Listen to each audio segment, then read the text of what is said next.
Hace solo 70 años Qatar era un pequeño punto en el mapa del Golfo Pérsico y hoy en día son un gigante de la industria petrolera con una riqueza y ambición aparentemente ilimitadas. Todos sabemos de la controversia del Mundial de la FIFA, todos sabemos de la controversia de los derechos humanos, pero pocos libros han sido publicados sobre la realidad adentro de esta nación tan rica en el mundo. Empecemos con el relato de John McManus dentro de Qatar. Arrancamos con este nuevo episodio del podcast de Bibliotequeando. Les habla su anfitrión Ricardo Lugo. Como siempre nos pueden seguir en las redes @bibliotequeando. Ahí pueden compartir posts, recomendar el podcast y la cuenta a sus amigos familiares.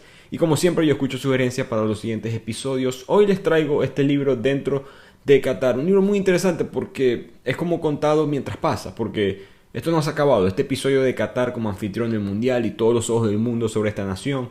Y los derechos, la violación de los derechos de la mujer, de los derechos humanos, las leyes de protección al trabajador o la falta de las mismas.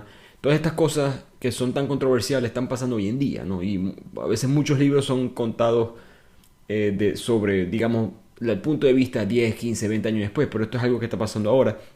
Y me pareció interesante porque no está escrito desde el punto de vista de nosotros, personas quizás del mundo de Occidente, o del mundo de este lado del charco, por decirlo así, de este lado del Atlántico. Esto es un libro escrito por alguien británico, pero que vivió en Qatar. Conoció a mucha gente de Qatar, conoció a muchos inmigrantes que viven en Qatar y nos cuenta cómo es la realidad del diario en este país. Entonces él nos habla de la zona de los ricos, en La Perla, que es una zona de los expatriados, la zona de construcción de los estadios, los hoteles, el alcohol, el sexo o la falta de la misma, las mujeres, los trabajadores, las clases sociales, todas estas cosas interesantes que en verdad crean un país. Y cómo es que ese país pasó de ser pobre, porque eran pobres hace 70, 80 años, no eran nada, y ahora son un país, de hecho el país más rico del mundo.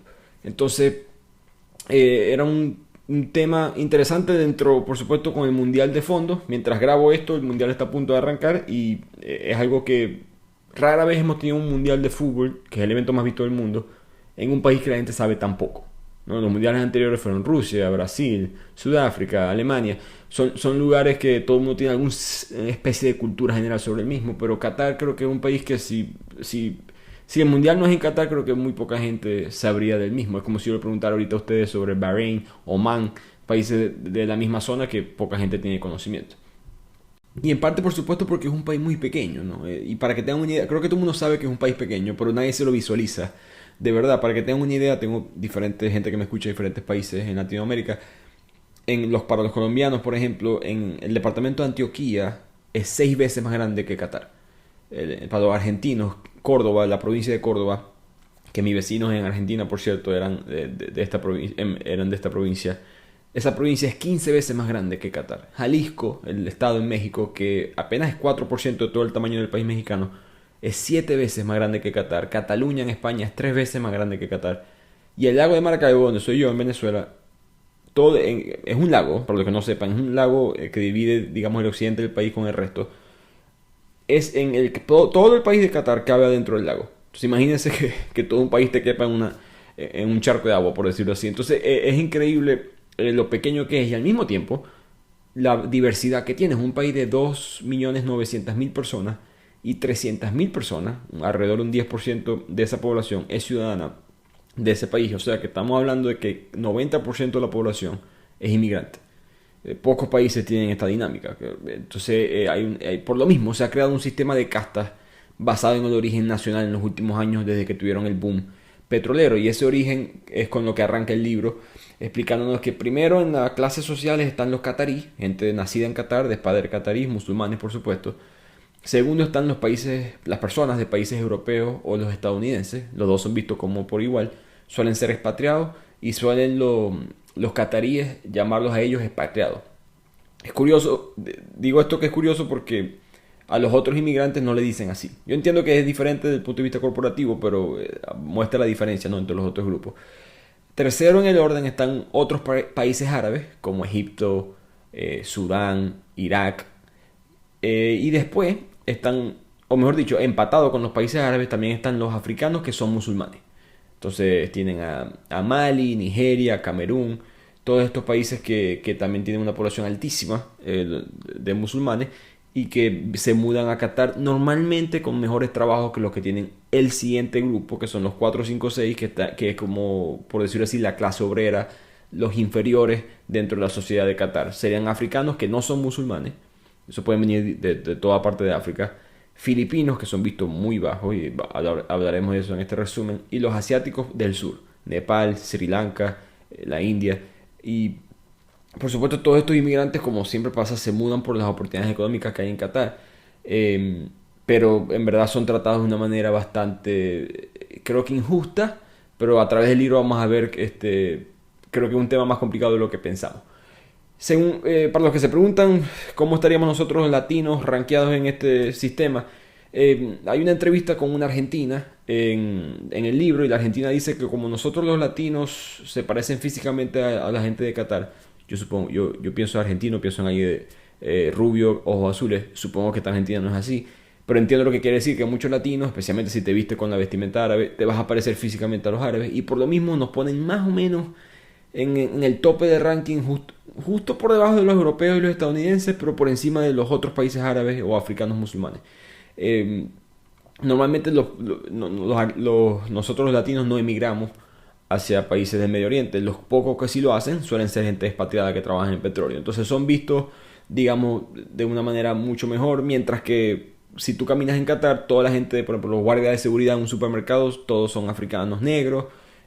Todo el mundo que trabaja en la cocina son cocineros de Asia, y poco a poco, con esa inmigración que ha llegado por el petróleo, se ha creado este sistema de casta.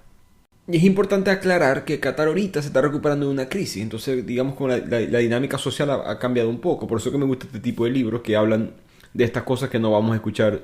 Creo que no se va a hablar mucho de esto durante los 30 días del Mundial. En el 2017, apenas hace 5 años, Arabia Saudita, Emiratos Árabes, Bahrein, Egipto, anunciaron una ruptura de todo tipo de lazo diplomático con Qatar, muy parecido a lo que hizo Estados Unidos con Cuba en la época. Cortaron todo tipo de rutas terrestres, intercambios económicos, rutas aéreas, marítimas. Qatar Airways, por ejemplo, la aerolínea, no podía pasar por el cielo de estos países, tenía que coger otra ruta. Todo esto viene porque hubo evidencia de que Qatar estaba apoyando grupos islamistas radicales que estaban buscando derrotar a dictadores árabes en estos otros países. Entonces, siempre hubo esa tensión, por lo que explica el libro, siempre ha existido, pero nunca se pensó que iba a llegar a esta gravedad, digamos, de la acción que tomaron estos países, nunca se pensó que se iba a tomar. Por lo mismo, Qatar quedó un poquito como, le tiraron una curva, por decirlo así, no se la esperaban y tuvo que luchar para adaptarse. Esto es un país que depende de todo del exterior, como les mencioné, muy pequeño, no tiene muchos recursos, tiene recursos naturales, energía, pero por ejemplo, hasta la leche viene de otros países, el concreto para construcción viene de otros países. Es un país que en verdad depende muchísimo de la importación. Y por supuesto este bloqueo los golpeó muy duro. Los sectores inmobiliarios, turísticos, obligaron básicamente a crear una especie de nacionalismo, porque obligaron a que los cataríes tuvieran que apoyar todo tipo de producto nacional.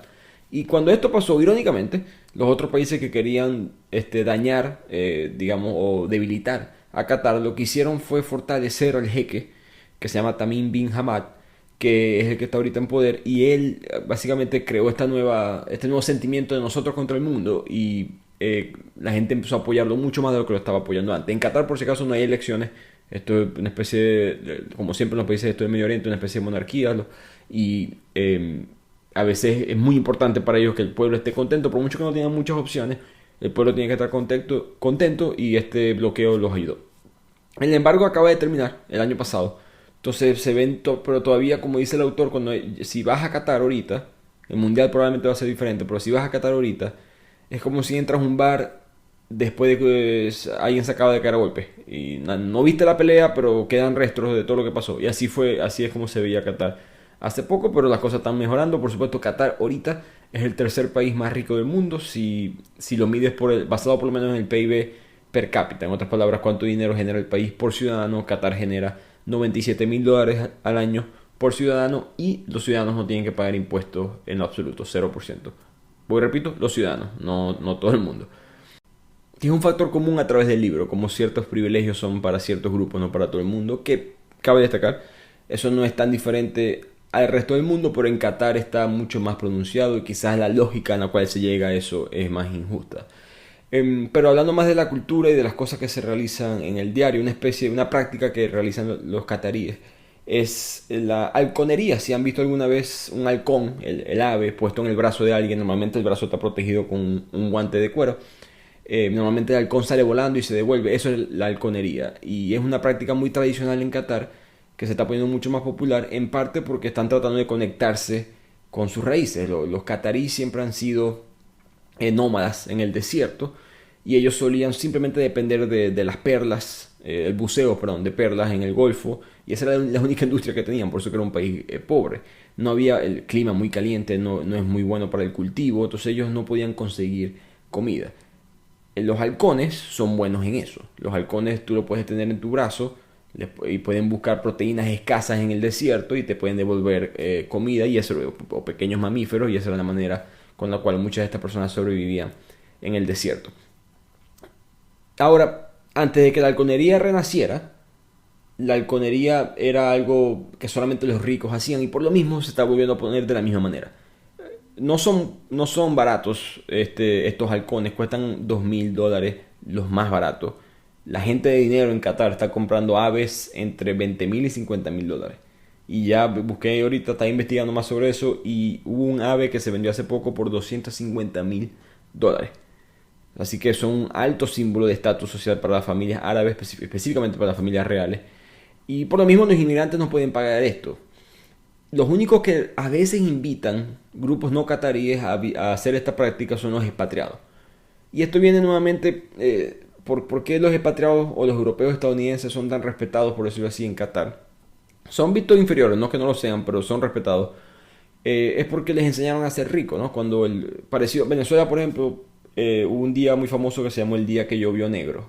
Hace ya 100 años en mi estado, que literalmente explotó negro. El petróleo empezó a salir de la nada y de repente, a la vaina, somos ricos. 100 años después no lo somos, pero ese fue el pensamiento que se pensaba. Qatar, cuando eso pasó, tuvieron algo muy parecido en 1939. Cuando llegaron a ese punto, ellos decidieron tomar una ruta diferente. Quizás otros países empezaron a desarrollar sus propias empresas, etcétera. Qatar no hizo eso. Qatar dejó que otras empresas extranjeras llegaran y le enseñaran a ellos cómo ser ricos, básicamente. Y ahí viene el respeto que ellos tienen a los estadounidenses, a los europeos, a los británicos principalmente. Qatar no era nadie y esta gente les enseñó a ellos cómo ser ricos. Y de ahí Qatar dijo, dale, no importa que todo sea privado, pero todo después va para la corona. Más adelante, por supuesto, hay contratos, tratos, comisiones, todo va para la corona y después la corona le devuelve al pueblo, pero no vamos a necesariamente obligar que el pueblo esté en las posiciones de alto cargo en la industria petrolera. Están empezando a hacer eso. Apenas hace unos 5 años empezaron a poner leyes de nacionalización que obliga a las empresas a tener cataríes en distintos puestos más altos en las empresas, pero eso nunca había sido así. Ahora, ¿por qué Qatar protege tanto a sus ciudadanos? Tiene de hecho me sorprendió eso en el libro, como hasta inmigrantes defienden ciertos puntos de cómo Qatar trata a sus ciudadanos por encima de los demás. No la diferencia en la casta social, ni la diferencia en la violación de los derechos laborales y todas estas cosas que vamos a hablar pronto, sino en el aspecto de la dinámica de la población, ¿no? Para que tengan una idea, Nepal tiene 400.000 personas en Qatar, Egipto 300.000, Bangladesh 400, la India 700. Solamente hay 330.000 ciudadanos cataríes.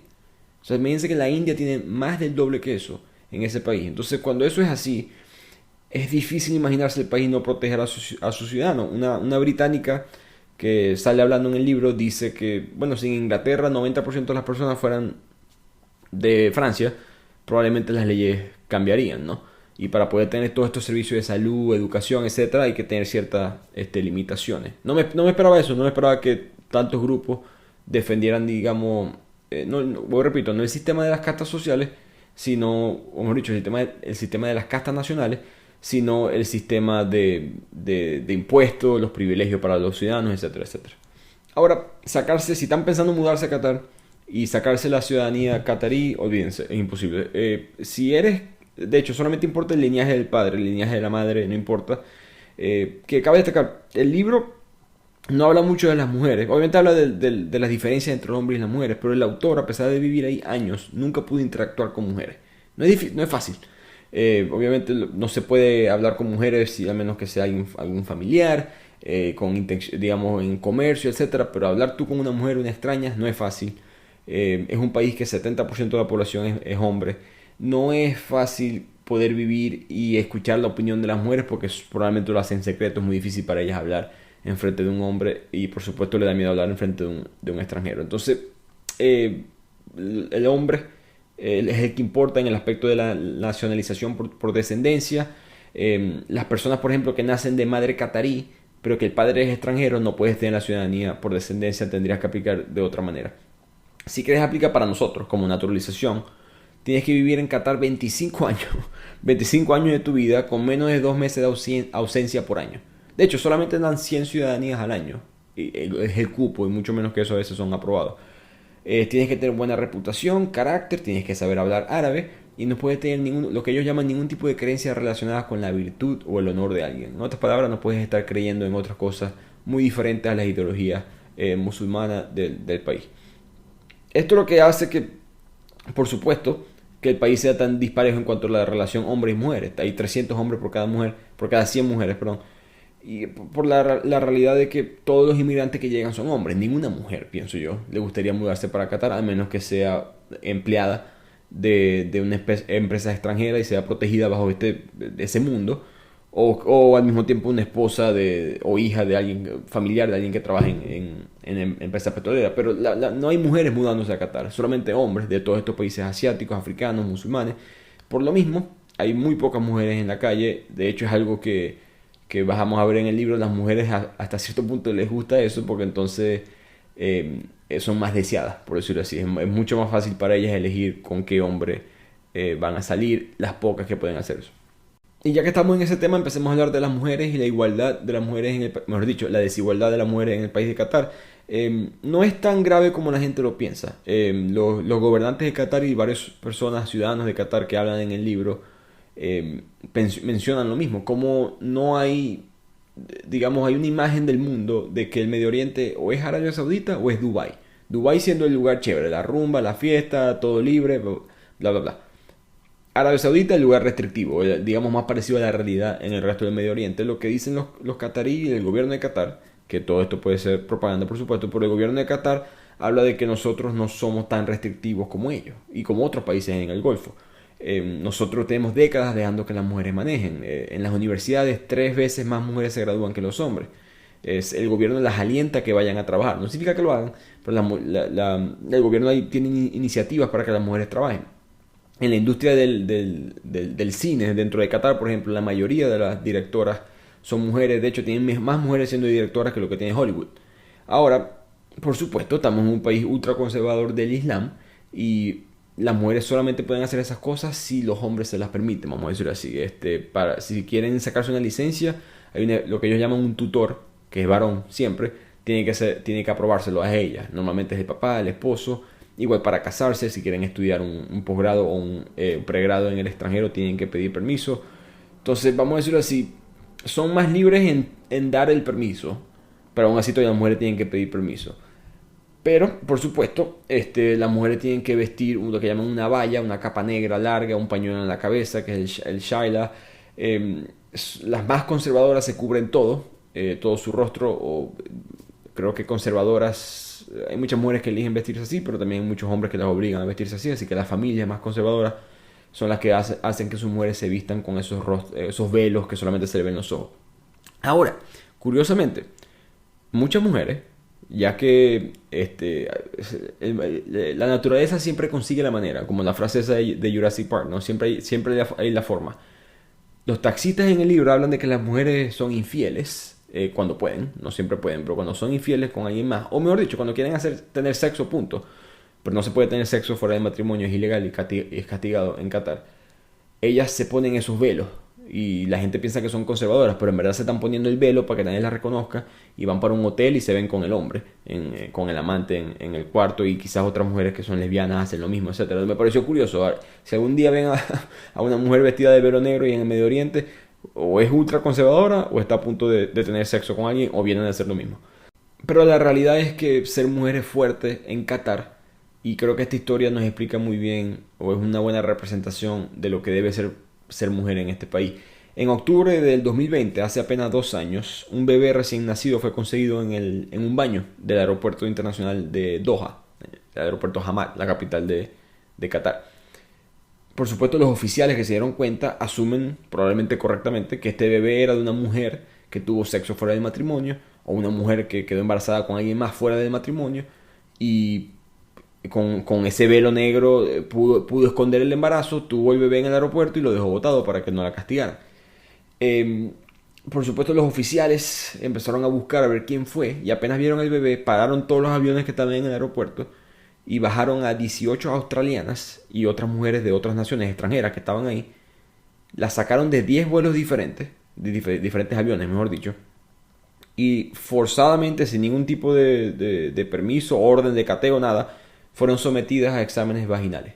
Así que les chequearon su vagina para ver si habían tenido un aborto, o si, mejor dicho, si alguna de ellas había, perdón, un aborto, si alguna de ellas acababa de dar luz en el aeropuerto. What's worse than an ad interrupting your favorite music or podcast? That uninspired coffee you've been drinking while working, which is why Flavia is elevating your everyday coffee experience. Now you can enjoy cafe-quality beverages like coffee, tea, frothy lattes, and creamy hot chocolate made right in your home office, actual office, or wherever you want to upgrade your mug with bold, delicious flavors. Visit Flavia.com to shop the collection of machines and beverages now. Missing out on family time because of all the noise? Enjoy the moment without straining to keep up with the conversation. Wow, what a beautiful sunset. Discover Nuance Audio, the new invisible hearing solution that's built into your glasses. Discreet, comfortable, and easy to use. Nuance Audio glasses help you hear better and reduce background noise, so you can get back to enjoying time with your loved ones. Find a store near you at nuanceaudio.com. Por supuesto, los medios, hubo un alboroto por estas mujeres cuando llegaron a Australia, llegaron a sus distintos países, con razón, ¿no? La queja de lo que le hicieron a esas mujeres en el aeropuerto tiene toda razón, pero lo que dice el autor es verdad. En gran parte de la cobertura de las noticias falló en hacerse la pregunta: ¿cuáles son las circunstancias que llevarían a una mujer a sentir que su única opción es abandonar a su bebé en un baño en un aeropuerto? ¿Entiendes? Y esa es la realidad, tristemente, de las mujeres en Qatar. De hecho, las prisiones y los centros de deportación en Qatar tienen a muchísimas mujeres embarazadas detenidas por cargos de zina, que significa relaciones ilícitas fuera del matrimonio. Incluso si una mujer la violan y las autoridades dicen: yo creo que a ti no te violaron, yo creo que tú tuviste sexo con alguien más, la mujer puede ser castigada a pesar de haber sido violada. El aborto, por supuesto, es ilegal. Las mujeres muchas veces, porque si quedaste embarazada con un hombre fuera del matrimonio, vas presa, no les importa la salud tuya o la salud del bebé, entonces tú vas. Es muy frecuente que una mujer dé luz mientras está en la prisión. Hay una historia muy fea de una mujer inmigrante que básicamente entró a la cárcel con su bebé recién nacido y salió de la cárcel 1 año y medio después agarrado de la mano con un bebé que ya podía caminar. Es horrible muchas de esas cosas que le pasan a las mujeres en Qatar. Y además, digamos que a pesar que las mujeres se gradúan más en la universidad que los hombres, rara vez vas a ver a una mujer siendo directora de empresa o algún tipo de jefe o jefa en un departamento gubernamental. Voy y repito, esa última parte quizás no es tan difícil en otra parte, diferente en otra parte del mundo, pero la realidad es que las mujeres son un ciudadano de segunda clase en Qatar y las mujeres inmigrantes mucho peor. Y ahora pasamos de las mujeres a hablar de los inmigrantes, un grupo que creo que es el que tiene más cobertura mediática, con razón, específicamente porque la Copa del Mundo le ha arrojado luz, ¿no?, sobre el abuso de los inmigrantes. La vida de ellos es muy difícil. Un inmigrante promedio va a vivir con 6-8 personas, en un cuarto muy pequeño, compartiendo un solo baño, que el baño a veces es visible al resto del cuarto, no hay separación, no hay camas, los colchones son de muy mala calidad. Este maltrato, esta cultura de ver a la clase obrera tan por debajo del resto y no cuidarlo, viene del kafala. El kafala es un concepto árabe, un concepto islámico en verdad, que habla de que, bueno, tú como Estado no tienes la responsabilidad del estatus de un trabajador. Son las personas individualmente. Entonces, si necesitas un trabajador de Asia, del sur de Asia, ese trabajador, para poder entrar a Qatar, necesita un kafil o un patrocinador, que de ahí viene el término kafala. Entonces, el kafala es el que se encarga de los derechos del trabajador, no el Estado. En otras palabras, imagínense que ustedes, en vez de aplicar por una visa para ir a Estados Unidos, para trabajar, aplican por una visa, pero a un ciudadano estadounidense. Y ese es tu jefe, y ese es tu gobierno, y eso es tu todo. Obviamente se permite que el sistema se rompa todo tipo de leyes.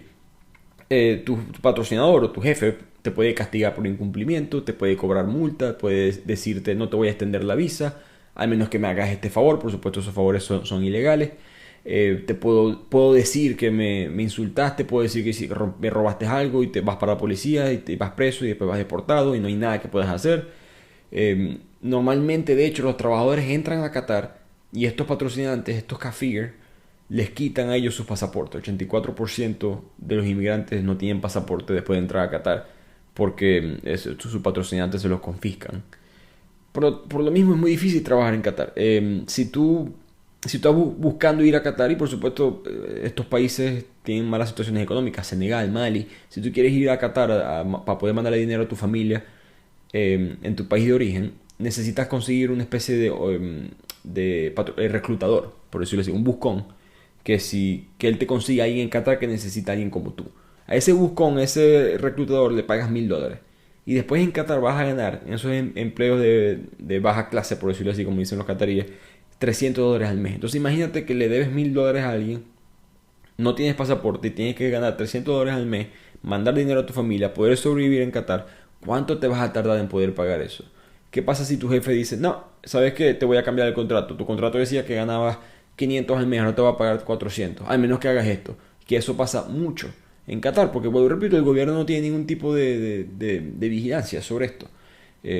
A veces llegas a Qatar con un contrato firmado, a veces llegas a Qatar sin contrato firmado, pero aún así el patrocinante viene y dice, sabes que yo ya cambié el contrato y ya te quité el pasaporte, ¿qué vas a hacer? Entonces es una manera de tener esclavitud, una esclavitud moderna, y por eso es que ellos tienen que vivir en esas zonas, en esos campos de trabajo, normalmente en los suburbios, en las afueras de Doha, de la capital. Y el gobierno históricamente, vamos a decirlo así, siempre ha mirado hacia el otro lado, nunca le ha prestado atención. Ellos consideran que estas son las leyes y si no te gusta no vengas, ¿no? Y hemos visto esa actitud bastante con el mundial. Eso está bien, eso está mal. Como actitud creo que en este extremo está muy mal. En otras cosas tiene un poco más de sentido y la vemos en el libro. Pero en conclusión, la vida del inmigrante es horrible. Se violan muchos derechos humanos aquí. Trabajan 10 horas al día, 6 días a la semana. A veces trabajan 7 días a la semana, dependiendo de su religión, digamos, qué tan bien respetados son por sus patrocinantes.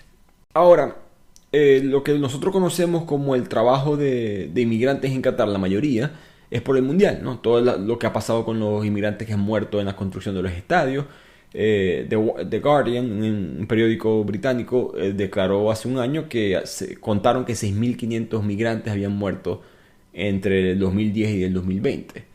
37 de los cuales estaban trabajando directamente para el proyecto de la Copa del Mundo. Eso es algo que yo, por ejemplo, no sabía. En realidad, la mayoría de las cosas que están pasando de los trabajadores que mueren, no mueren en la construcción del estadio, mueren en otro lugar. De hecho, solamente 4% de la fuerza laboral trabaja para los estadios que se están construyendo para el Mundial de la FIFA. Bueno, ya están construidos. Entonces, no es que no hay que culpar a la FIFA, por si acaso, pero digamos que si solucionamos lo de la FIFA, en verdad no estamos arreglando tanto. Ayuda, pero 96% de la gente todavía tiene un problema.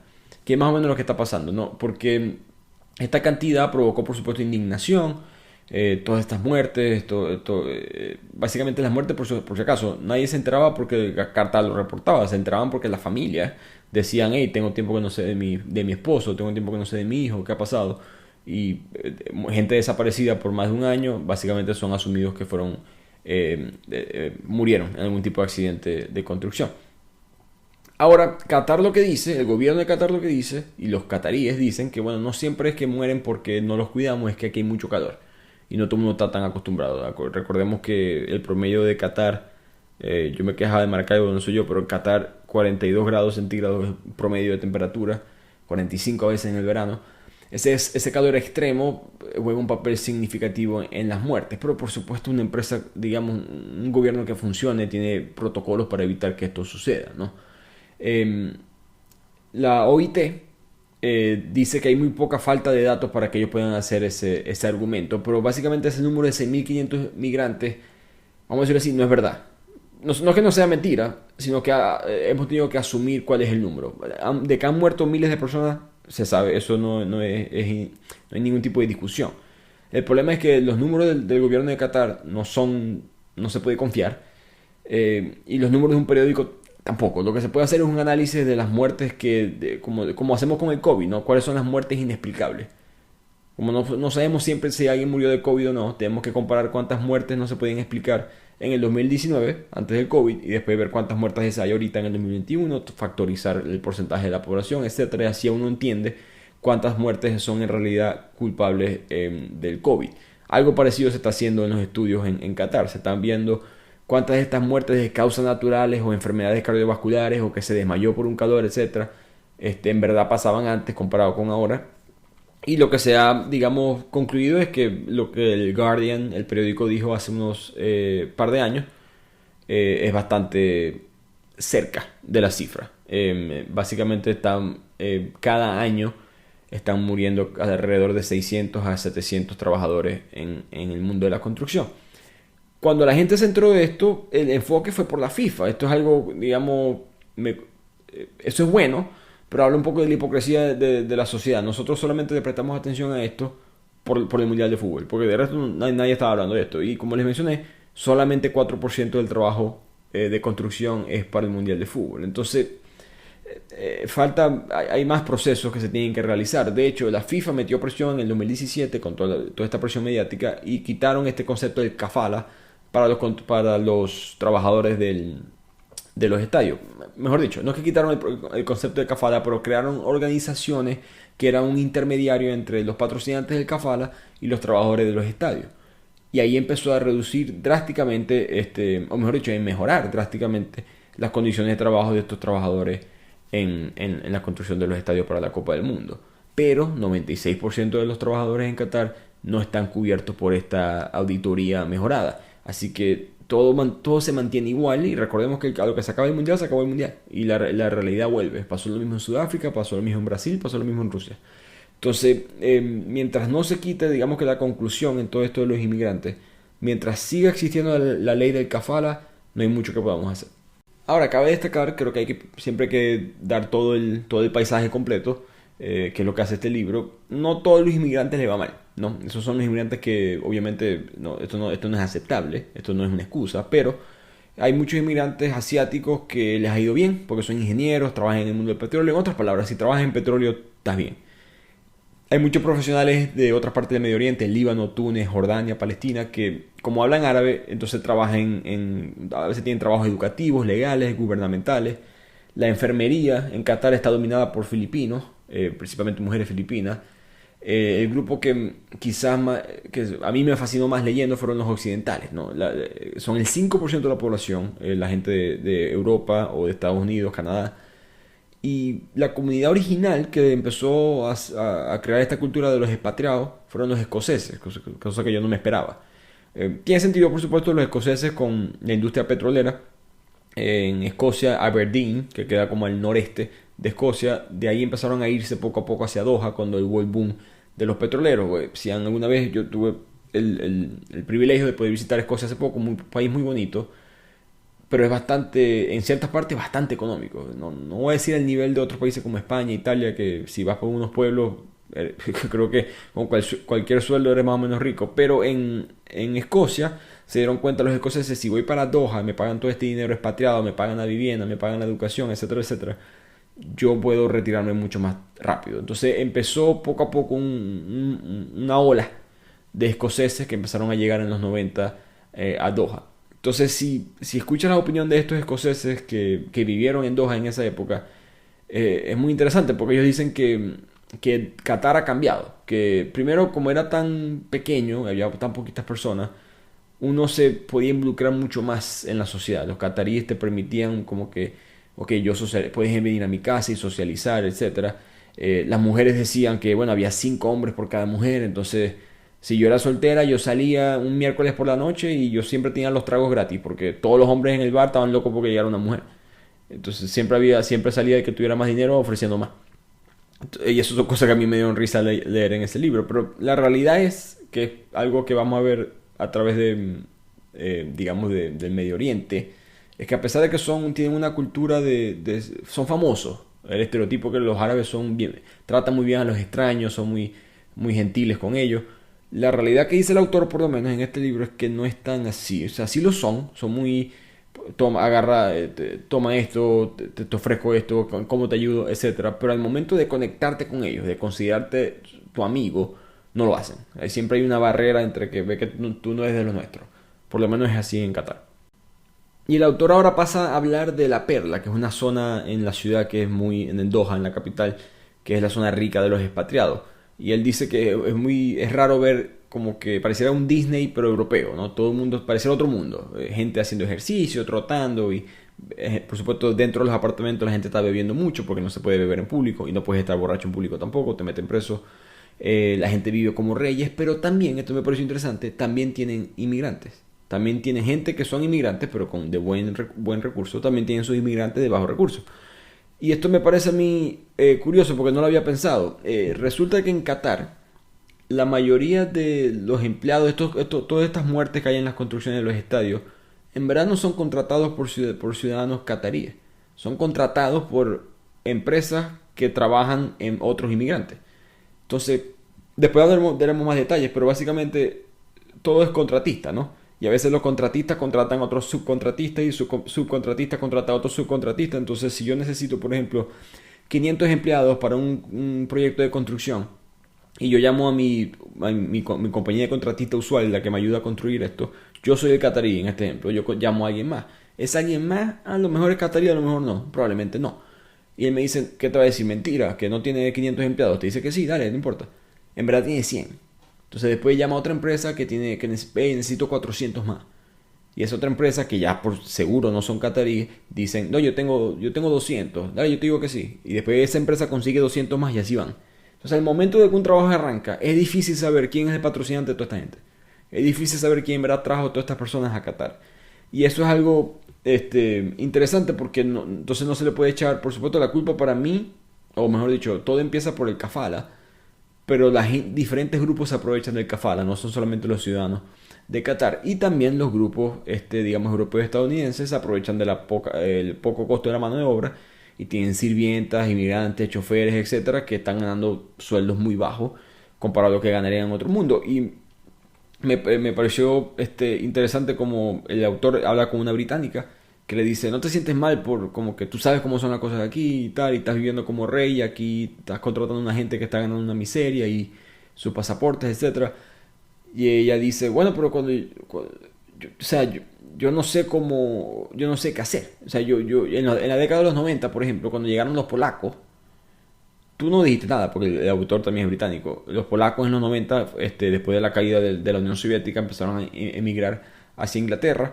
Y estaban trabajando en construcción, estaban viviendo en habitaciones de 6 o 7 personas, en muy poco espacio, mandaban dinero de regreso a Warsaw o a distintas partes de Polonia. Y ella dice, para mí no es nada diferente. Y si nosotros hicimos lo mismo antes, ¿qué diferencia hay eso con esto? Entonces, vuelvo y repito, creo que en Qatar todo el mundo cae, habla del valor, hemos hablado de eso en otros libros, el peso del ambiente, ¿no? Como tú tienes tus valores o puedes pensar diferente si quieres, pero al momento de que llegas a un mundo donde las cosas se hacen así, la gente hace las cosas así. Pero siguen siendo segundos en el escalón social. Dave, un británico, cuenta de que él iba manejando y un catarí se le atravesó y el catarí lo acusó, y le dijo que era mentira, un catarí lo acusó de que él le sacó el dedo. De que el Dave le sacó la madre, por decirlo así como decimos en Venezuela, le sacó el dedo del medio a alguien más. Y eso es ilegal en Qatar, no se pueden decir groserías, mucho menos en público. Y lo deportaron por lo mismo. Entonces siempre tu palabra como inmigrante vale mucho menos que la palabra de un ciudadano y siempre van a ser vistos como los otros. Y eso es digamos una conclusión del libro. La relación entre los inmigrantes en Qatar y los ciudadanos siempre es una relación transaccional. No es más nada que tú estás haciendo esto para mí, tú estás aquí trabajando, mejorando la industria petrolera, eso me ayuda a mí como país, chévere, pero no es que te quiebra aquí necesariamente. Me alegro que estés aquí, te voy a tratar bien porque es parte de mi cultura, pero aquí recuerda que nosotros somos los que mandamos acá. Y por lo mismo es difícil saber qué es lo que piensan los cataríes. No hay ningún tipo de acceso a ellos culturalmente. Tendrían que ellos hablar sobre su propia cultura y ellos tienen que estar, repito, eso no es una democracia, no hay libertad de expresión, o vamos a decirlo, hay un límite en la libertad de expresión. ellos no pueden estar diciendo las cosas como ellos quizás en verdad las piensan. Entonces hay una cierta barrera entre lo que es el entendimiento entre alguien de Qatar y un extranjero. Ahora, una de las cosas que el autor sí consiguió, que me pareció interesante, fue sobre el Mundial de Fútbol. Él empezó a preguntar a la gente cómo se sentían y tal. Y ellos dijeron, pues estamos felices, estamos orgullosos de ser anfitriones, pero en verdad nosotros no queríamos hacer esto. Esto ha sido un problema para nosotros. O sea, esto ha sido demasiada presión mediática, nos están criticando, la gente nos está viendo mal. El mundo occidental, por supuesto, ellos piensan que hay un poco de racismo involucrado también. Y no vale la pena hacer anfitrión de un mundial para que te ataquen la cultura. Y ellos, la sensación dentro de Qatar es que nosotros no elegimos ser anfitriones. Ustedes votaron por nosotros, no nosotros. Por supuesto, recordemos, creo que los venezolanos entendemos esto muy bien, ¿no? No podemos criticar a un ciudadano cuando estamos en verdad criticando al gobierno. El gobierno de Qatar fue el que en verdad realizó todos estos tratos con ciertos oficiales de la FIFA para poder conseguir el mundial. El ciudadano no hizo eso. El ciudadano al principio, bueno, lo conseguimos, chévere. Pero ahora que han, digamos, como que pagado la factura socialmente, culturalmente, mediáticamente, ellos están diciendo, hey, al final de cuentas nosotros no... O sea, si esto iba a ser así, ¿para qué nos eligieron a nosotros? Y el argumento para mí tiene sentido, ¿no? Entonces, ya que hablamos de todos estos problemas de violaciones a los derechos humanos, derechos del trabajo, ¿a quién culpamos? Una pregunta que se hace el autor que me pareció a mí muy interesante y la respuesta es más complicada de lo que pensamos, ¿no? Algo que aprendí del libro, ¿no? Ahorita con la Copa del Mundo, todo el mundo quiere como que desgracia Qatar y todo esto, arreglen eso. Pero no es una varita mágica, nadie la tiene. Ningún problema es tan fácil así. Y lo que habla el autor es que recordemos que el vínculo entre el que oprime, entre los abusos y los responsables, no siempre es tan claro, ¿no? Están los contratistas, están los subcontratistas, están los subcontratistas de los subcontratistas. Es un área muy gris determinar y apuntar el dedo a alguien para saber quién es específicamente el culpable de que este trabajador, Ricardo Lugo, sea el que esté siendo abusado. El autor por lo mismo nos da 3 opciones y básicamente nos deja la pregunta para que uno decida personalmente quién es el más culpable. La primera opción son los empleadores, estos patrocinantes, estas personas que se aprovechan del sistema de kafala, este sistema de leyes de inmigración descentralizada, que ellos, básicamente el gobierno les dice a ellos, tú te encárgate del bienestar de ese empleado, de ese trabajador. Entonces ellos deciden cuáles son las condiciones de trabajo para sus empleados. Esto es obviamente fácil de culparlos, pero al mismo tiempo el autor dice, bueno, tú simplemente estás haciendo lo que el gobierno te deja hacer, 1. Y 2, muchos de estos empleadores patrocinantes en verdad no son gente de Qatar, son otros inmigrantes. Hay mucha gente de la India, hay mucha gente de Sri Lanka que trabaja en estas compañías de construcción, estas subcontratistas, y ellos son los que contratan a más personas de su propio país y son los que tratan mal a esos inmigrantes. Eso pasa en todas partes del mundo, ¿no? Yo lo he visto en Estados Unidos con venezolanos que contratan venezolanos y no estoy diciendo, no hacen esto, por si acaso, no somos así. Pero siempre hay una especie de... Eso tiene un nombre, se me va la palabra, pero... Por ejemplo, un latino que se muda a Estados Unidos nunca va a tratar mal a un estadounidense, ¿no? Es muy difícil que lo trate con falta de respeto, pero un latino a otro latino es diferente. Y eso es más o menos lo que está pasando en Qatar. Él dice que, bueno, sí, los cataríes no les importa, pero al mismo tiempo la mayoría de estos crímenes, o mejor dicho, la mayoría de estos abusos son realizados entre inmigrantes a otro inmigrante. El segundo potencial culpable es el gobierno. Ellos son los que crearon este sistema de kafala, ellos son los que tienen esta autoridad para reformar las leyes, pero el autor menciona, digamos, como que el argumento en contra de eso es que el gobierno no tiene carta blanca para cambiar la cultura, ¿no? Tú puedes cambiar una ley mañana, no significa que la gente le vaya a gustar y no significa que la gente la vaya a aplicar. Entre cambiar una ley y aplicarla son dos cosas diferentes. Y el tercer culpable pueden ser los ciudadanos, como les mencioné antes. El autor quedó sorprendido de que a la gente no le importa. La gente de Qatar dice como que, yo no le dije a esa gente que viniera para acá, esas son las leyes. Si ya saben que hay abuso aquí, no vengan. Y ese es el sentimiento de muchas personas en Qatar. No estoy de acuerdo por si acaso, pero eso no ayuda, ¿no? Si los ciudadanos, que son los que tienen el poder, los trabajos, el dinero, no le meten presión al gobierno, no le meten presión a estas subcontratistas, a los empleadores, entonces no se puede hacer mucho. La conclusión es, ustedes deciden. Para mí la respuesta es una combinación de estas 3. Creo que le pongo un poquito más de peso al gobierno. Todo empieza de arriba hacia abajo en estos países. Y ojalá veamos algún tipo de reforma parecido a lo que pasó con los estadios de la FIFA, esas organizaciones que ahora protegen los derechos del trabajador, un intermediario entre el patrocinante y los trabajadores, y un intermediario independiente del gobierno catarí. El problema es cómo consigues, a lo que se acabe el mundial, vuelvo y repito, todo vuelve a la normalidad, cómo conseguimos un intermediario, un tercer partido que en verdad sea imparcial y que no se doblegue al gobierno de Qatar. Ahora hablemos de la parte buena, que es el sexo. En Qatar, el autor empieza a hablar de cómo es que la gente hace para tener sexo. Como les dije antes, normalmente él cuenta la historia de una pareja que no estaban casados y vamos a decirlo así, tampoco tenían las intenciones. Y el plan fue alquilar una habitación de hotel. Ahora, como la mujer no puede tener sexo fuera del matrimonio, entonces la mujer lo que hizo fue que pidió un Uber, se puso ese velo negro que les dije que solamente se le ven los ojos, así nadie la puede reconocer, las cámaras de seguridad no saben quién es. Entró al hotel, se entró al cuarto, hicieron lo suyo y después salió, y el hombre salió 15 minutos después de que ella había llegado. Después se monta cada quien en su Uber separado y se va para su casa. Por eso que los taxistas dicen que ellos saben quiénes son las mujeres que tienen sexo o fuera del matrimonio, porque ellos se ven, cualquier mujer que va sola a un hotel es porque va a tener sexo. No sé si eso es tan diferente en otras partes del mundo, pero es curioso que eso, como les dije, siempre hay la manera, ¿no? Tinder, por supuesto la aplicación muy famosa para conocer personas, suelen ser relaciones amorosas. Tinder opera en Qatar, de hecho, cosa que no me lo esperaba. Si me piden apostar si Tinder existía en Qatar, yo apuesto todo lo que tengo a que no. Menos mal que no lo hice. Al mismo tiempo hay clubes nocturnos y la gente suele conocerse en estos lugares. Como le dije antes, hay mucho más hombres que mujeres, entonces es mejor para la mujer el club nocturno, por decirlo así, que para el hombre. Y a pesar de que el sexo extramatrimonial o fuera del matrimonio es ilegal, la prostitución existe. En muchos de estos bares y clubes que existen todos en los hoteles, se permite con cierto tacto que las trabajadoras sexuales operen. Ellos saben quiénes son. El problema es que si por X razón las autoridades deciden buscarlas, las van a conseguir, y es muy común que las consigan presas o deportadas.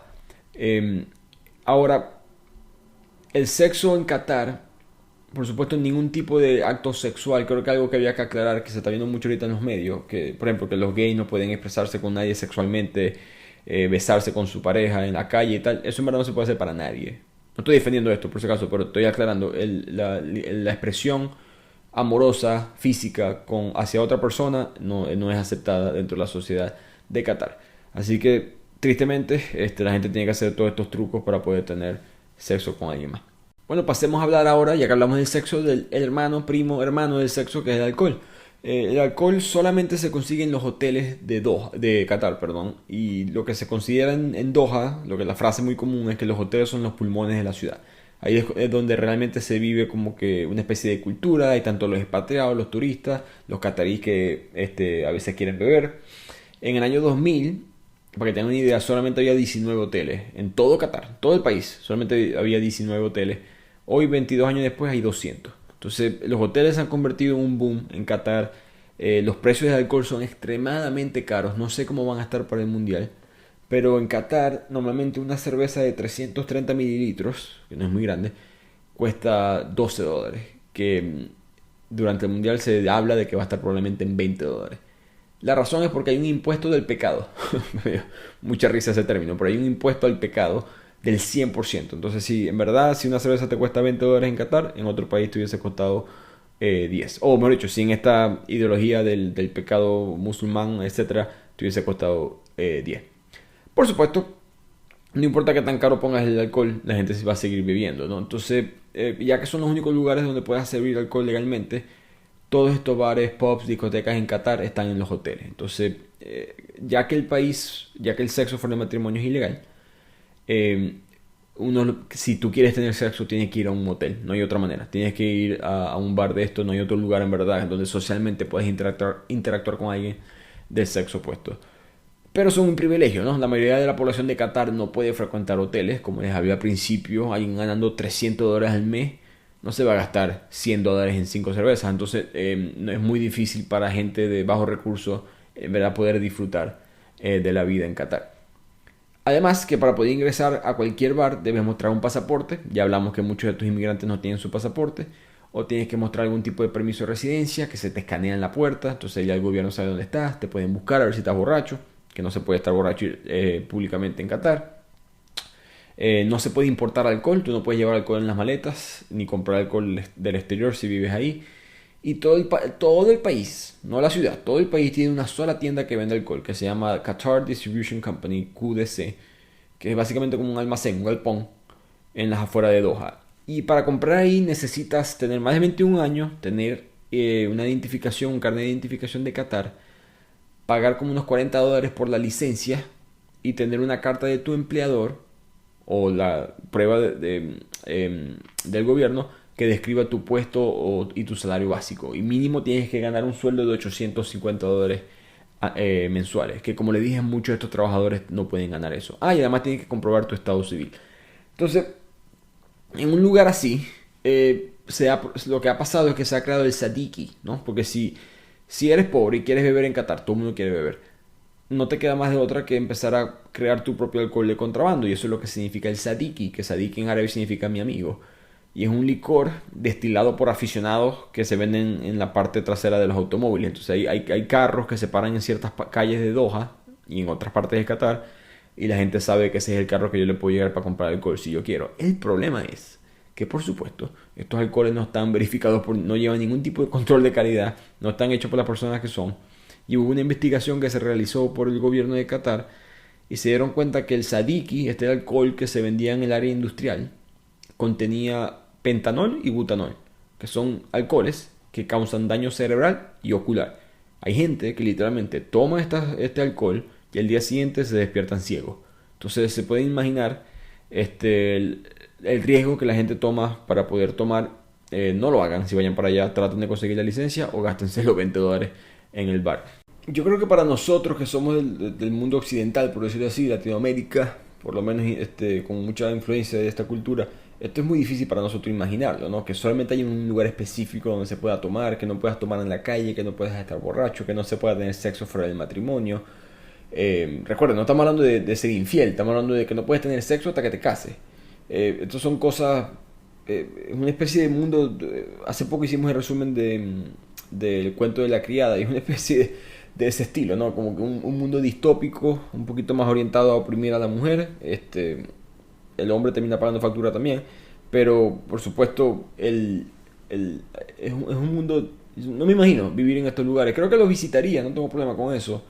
Cada quien puede pensar diferente, pero creo que el Medio Oriente me gustaría ver cómo está dentro de 50 años, porque el mundo está en una dirección y ellos pareciera que en ese aspecto están en otra, pero con todo ese poder económico que tienen suficiente dinero para decirle a los demás, no me importa lo que piense. Y eso es creo que lo que va a pasar yo, una conclusión que yo agarré yo de este libro. Qatar no va a cambiar porque un mundial se hizo ahí. Qatar se va a quedar bastante parecido a lo que es hoy en día.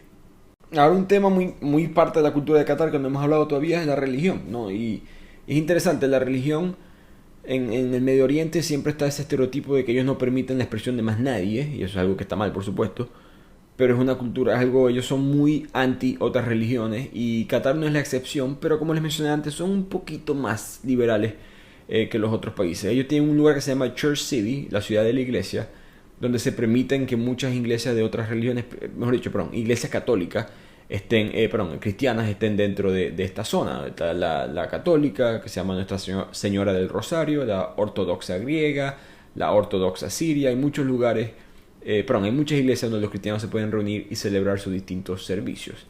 Ahora, como dice una estadounidense que vive allá, que es cristiana, ella dice, aquí lo que hay en Qatar es una tolerancia limitada. La religión del Estado de Qatar es el Islam, y se aseguran de que la gente sepa que ese es el caso.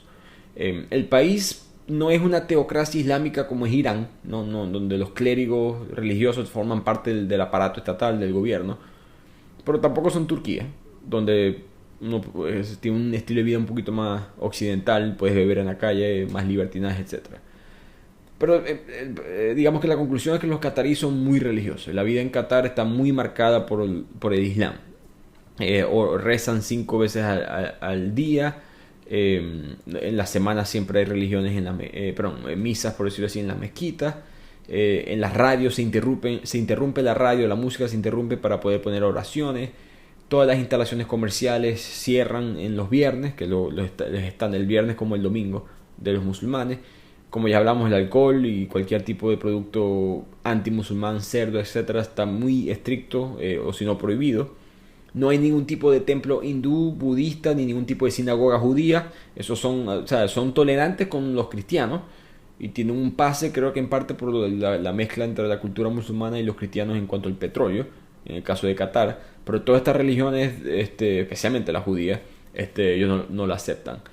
De hecho, está prohibida la palabra iglesia. En muchas señales de tráfico no dice iglesia, sino que dice complejo religioso. Es para evitar ofender a los cataríes por decir la palabra iglesia, porque es de otra religión que ellos no aceptan. Está prohibido distribuir la Biblia, está prohibido cualquier tipo de texto religioso que no sea el Corán o no sea relacionado a la religión musulmana. Y creo que esto es en parte porque, a diferencia del resto del Medio Oriente, ellos nunca habían tenido tantos cristianos en el Golfo, mejor dicho, no hay tantos cristianos. Otros lugares del Medio Oriente sí. Pero con el tiempo, vamos a decir así, que eso ha cambiado. Y como les mencioné antes, 10% de la población es cristiana, que es la misma cantidad de ciudadanos de Qatar. Así que vamos a ver cómo esta relación entre religión se va desarrollando con el tiempo. Por supuesto, hay ciudades, seamos honestos, hay ciudades occidentales que se puede decir lo mismo del Islam, ¿no? Suiza, por ejemplo, un país respetado en ese aspecto, ellos hicieron una famosa ley llamada la prohibición de minaretes. Minaretes es una estructura de las mezquitas musulmanas. Esto fue en el 2009 y se prohibió ese tipo de construcción. Y no fue hasta el 2020 que se abrió una mezquita en Atenas, en Grecia, por ejemplo. Entonces, digamos que los musulmanes en ciertos lugares tampoco tienen un lugar de culto oficial, ¿no? Está el debate de que está bien, que está mal. Creo que por eso que los cataríes también dicen, yo no voy a cambiar mi ley, si a mí no me aceptan en otros lugares, porque voy a aceptarlo yo a ustedes. Y ustedes incluye X religión, orientación sexual, mujeres, etc. Entonces, ese debate eterno entre ellos nunca se va a acabar, y por lo que muestra el libro, son bastante estrictos con sus cosas y ellos no van a adaptarse a los demás. Y por último, en todos estos temas sociales, hablemos de las sirvientas, o como le decimos en Latinoamérica, estas señoras de servicio, o por lo menos en Venezuela le decimos las señoras de servicio. Esto es algo que es muy cultura en Qatar. Hay 176.000 trabajadores domésticos registrados oficialmente en Qatar. La mayoría de ellos son mujeres. Estos son las pocos inmigrantes mujeres que van a Qatar. Suelen ser señoras que van a trabajar en la casa, trabajo doméstico, y viven con su familia anfitriona. El problema es que son llamadas, o sea, es horrible. Hay una mujer que habla de que, por ejemplo, la familia musulmana para la que ella trabaja le abrió la puerta a unos invitados y dijeron, adelante, aquí le presento, aquí está mi sirvienta, la criada. Como que ni siquiera le dicen el nombre, son vistas totalmente como un segundo eslabón, ni siquiera, pero un cuarto o quinto eslabón en la sociedad. Pasan las mismas cosas que pasan con los trabajadores de construcción. Sus contratos son cambiados ilegalmente, no el sistema de kafala, etcétera, etcétera. Entonces hay muchos abusos en este aspecto. 3 casos que para mí fueron los peores, que representan la opresión específicamente de las mujeres en el sistema de las sirvientas. Hay una mujer llamada Lensa Lelisa, de 21 años, que tuvo que saltar de un balcón. Se terminó rompiendo ambas piernas por evitar el abuso que le está dando el dueño de la casa. Joana de Mafelis, de 29 años, cuyo cuerpo fue encontrado en un congelador un año después de que ella había sido desaparecida. Obviamente la mató el dueño. Tuti Tursilawati, una mujer de la India de 34 años, que fue ejecutada por su empleador, que era de Arabia Saudita, después de que él intentara abusar sexualmente de ella. Y estas cosas son comunes, pasan mucho. Imagínense, si tú tienes un empleado que tú eres la ley en la casa, no tienes que reportártela a nadie. Obviamente el abuso se presta mucho, y estos hombres, principalmente hombres, abusan de estas mujeres. Yo me pregunto, en el mundo moderno, ¿cuántas veces eso va a continuar? Porque en Latinoamérica no es muy diferente. Obviamente creo que estos casos son extremos, más particular de lugares como el Golfo, pero el sistema de las sirvientas es muy popular en Latinoamérica, ¿no? Y específicamente suelen ser otro tipo de raza, no son mestizos que están trabajando en tu casa, suelen ser indígenas. Cada país es diferente, pero en países como Venezuela, por ejemplo, Colombia, en Cartagena, en Barranquilla, en la costa, suelen ser mujeres negras. Sé que en México también son mujeres indígenas las que trabajan en tu casa normalmente. Entonces, ¿Qué tanta diferencia? Voy y repito, esa es la sensación que muestra el libro, que los cataríes miran al resto del mundo y ven cosas parecidas, no iguales, porque yo creo que aquí es peor en Qatar, pero ellos ven y dicen, ah, bueno, ustedes también lo están haciendo, entonces, que nosotros lo hacemos peor, ya eso es relativo. Entonces, voy y repito, no sé si Qatar vaya a cambiar estas leyes y no, como latino, que quizás crecí con esta idea de las sirvientas en la casa siendo más o menos normal, me llama la atención ver qué tan común va a seguir siendo. Porque es interesante, Qatar ha ido como que, esto es diferente, todo varía en cada país, pero hay una sensación que el mundo va va en una dirección y ellos van en otra. Los jóvenes en Qatar se han puesto más conservadores y digamos, la ideología conservadora como tal no tiene nada de malo, pero se están yendo como conservadores hacia atrás en ese aspecto, están yendo hacia las cosas malas de ser conservadores. Los jóvenes cataríes son de hecho más estrictos con la vestimenta nacional que lo que eran sus padres. En la década de los 60, 70, mucha gente que era expatriada o mucha gente que son de Qatar dicen que las cosas eran diferentes, era un poquito más libre las cosas, pero todo ha cambiado. Los jóvenes se han puesto más estrictos con digamos la identidad nacional. Creo que eso pasa en gran parte por la cantidad de inmigrantes. La gente siempre quiere saber de qué tribu son, el tribalismo que tenemos en la cabeza, el código que ya viene ahí desde que nacemos y tenemos esa necesidad de mostrar de dónde somos y no podemos radicar en ese aspecto. Entonces los jóvenes cataríes, me sorprendió esta estadística, 43% de los matrimonios de personas de Qatar, de parejas cataríes, son entre parientes, primos hermanos normalmente. Por lo tanto, hay un alto índice de personas con enfermedades genéticas en Qatar, porque todos estos matrimonios que se están cruzando su linaje. Solo alrededor del 13% de los cataríes se casan con extranjeros. La mayoría de esos matrimonios son solamente con extranjeros que también son musulmanes, son árabes del Golfo.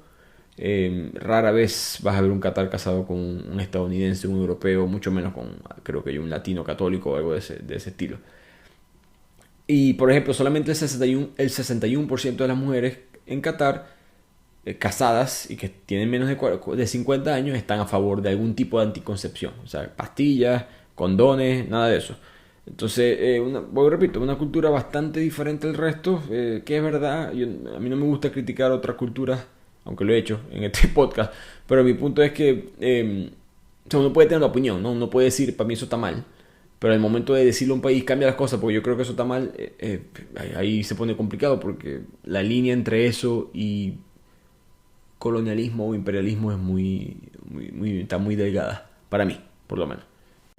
Lo que nos lleva a la pregunta, ¿cuánto tiempo Qatar va a poder seguir haciendo esto? Eso es lo que se pregunta el autor, porque muchas de estas cosas ellos se pueden salir con la suya, por decirlo así, o pueden hacerla, porque hay dinero, ¿no? Si cada persona en el país tiene un promedio el Producto Interno Bruto de $95,000 al año, bueno, entonces la gente no se queja mucho, ¿no? Cuando a ti te dan plata, tú te adaptas a las condiciones. Cuando no haya plata, ¿qué va a pasar? ¿No? Y entonces eso es algo que es preocupante para Qatar, porque el mundo se está yendo hacia energía renovable. Esto es un país que depende de energía petrolera, energía de gas. El clima, de hecho, Qatar es el país que emite más dióxido de carbono en el mundo, que solamente significa que el país se va a poner más caliente. Ya les dije que el promedio de temperatura es 40, a veces 45 grados de temperatura en el verano. Y para el 2070, que digamos al momento de planear para un gobierno, planes y todo eso es relativamente pronto, hay investigaciones científicas que dicen que el Golfo árabe va a tener una ola de calor ya más allá de los límites de la tolerancia humana. Así que en 50 años, apenas 50 años, piensen en eso, alguien que están haciendo ahorita dentro de 50 años, 48 años para ser más preciso, ya no se va a poder vivir en estos lugares, a menos que por supuesto solamente sea dentro de edificios, etc.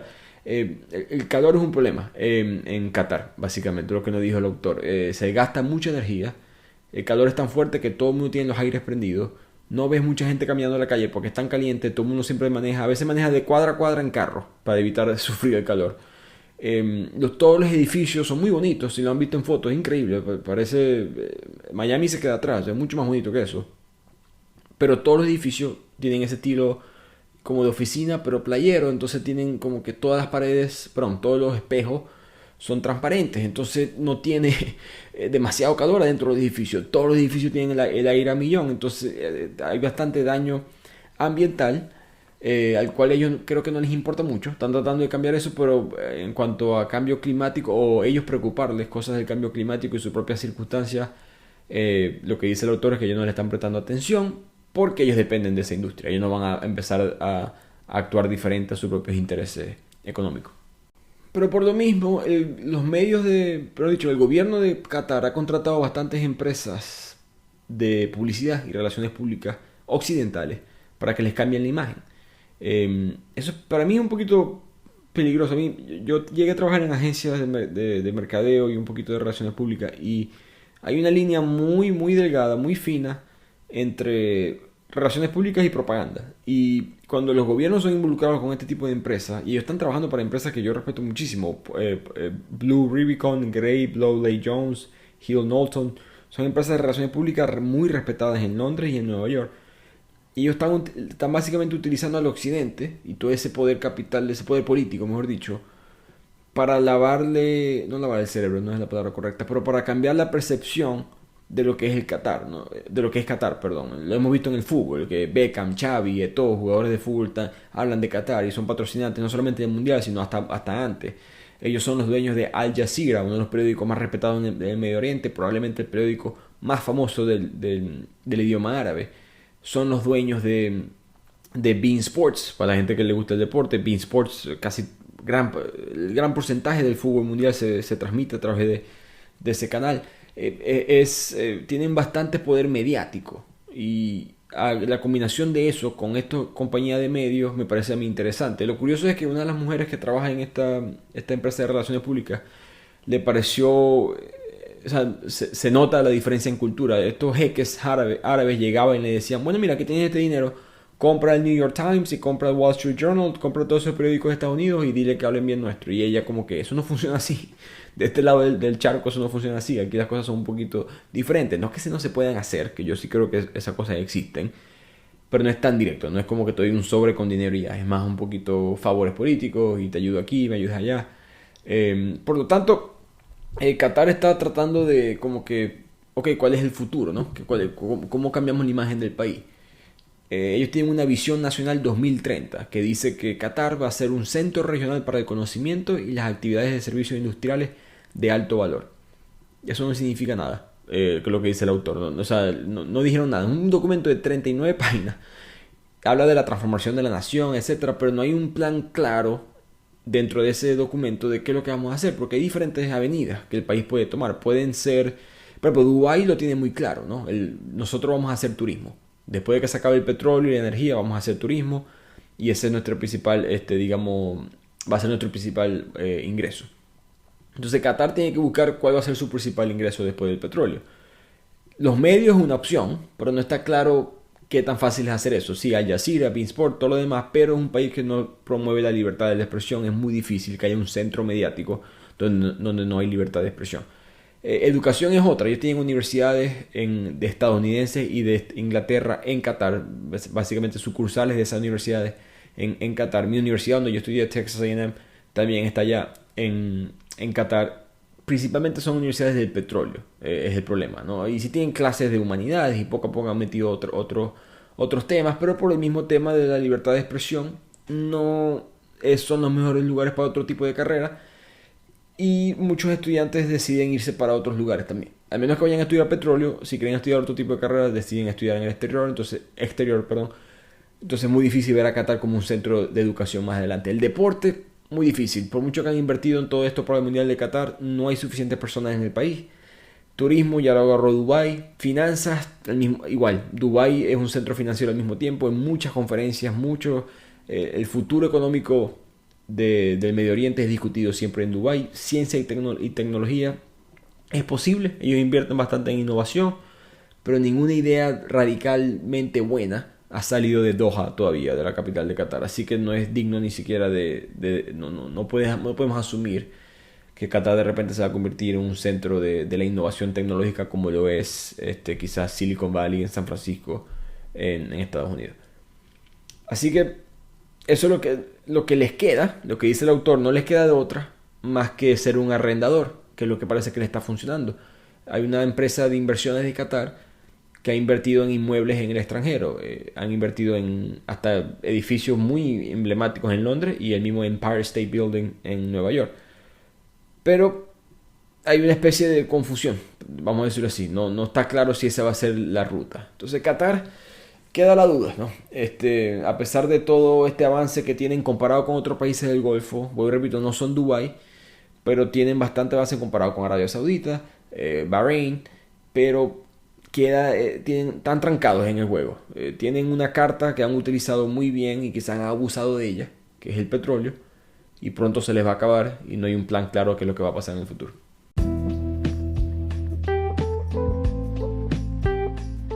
Y con esto llegamos al final del resumen del libro Dentro de Qatar, una cultura complicada, discriminante, opresora hacia las mujeres, los inmigrantes, ciertos grupos étnicos, por supuesto, contra los homosexuales. Y esperemos que esta lupa que tiene el mundo encima de este pequeño país en el Golfo Pérsico se mantenga después del Mundial, para que por lo menos se puedan corregir las cosas y sea un paso en la dirección correcta. Los espero la próxima semana en otro resumen del podcast de Bibliotequeando.